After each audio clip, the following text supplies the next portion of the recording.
A long time ago, in a small town on the Masurian Lakes, there lived a middle-aged man named Ariel.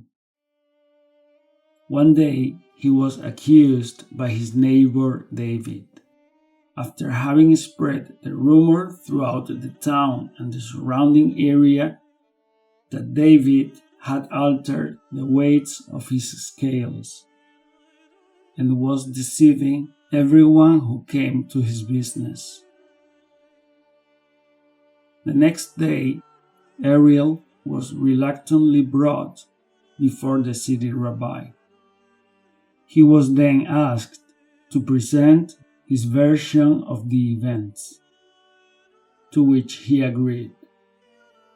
What I said was a simple joke. I wasn't serious.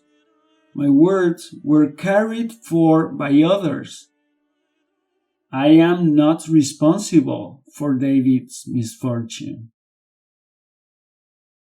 The shopkeeper was halfway between anger and sadness.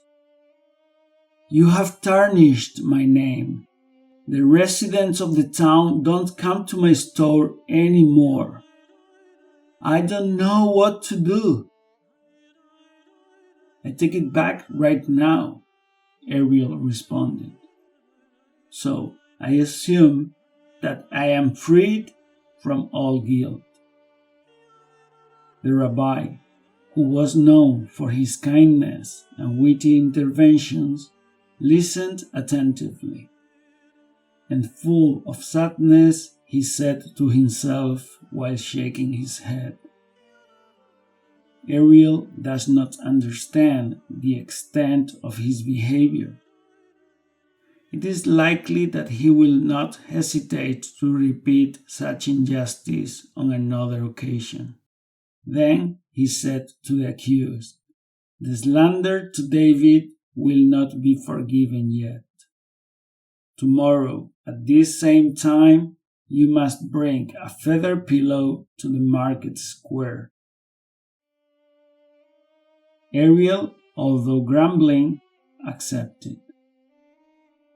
This unique summons raised a lot of expectations among the villagers.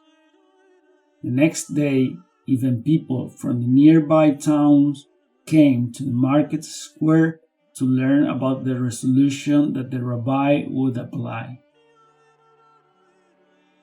Ariel, somewhat unwell due to his lack of sleep, presented himself with a pillow to the rabbi, who spoke these words, Cut the pillow with this knife and allow the feathers to scatter around you. Then bring me each of the feathers.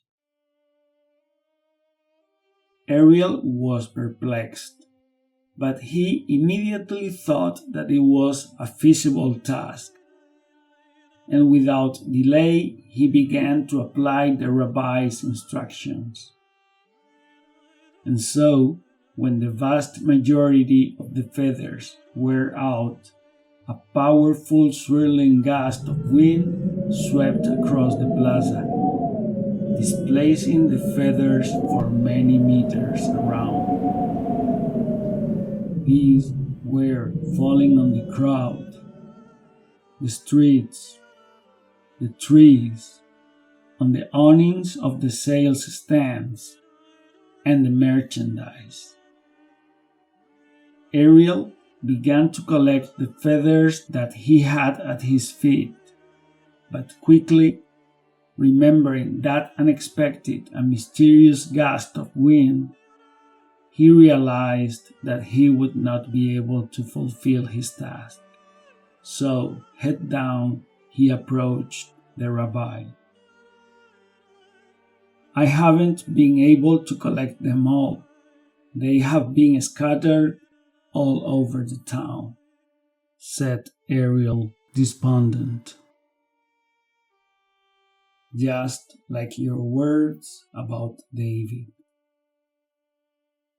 replied the rabbi.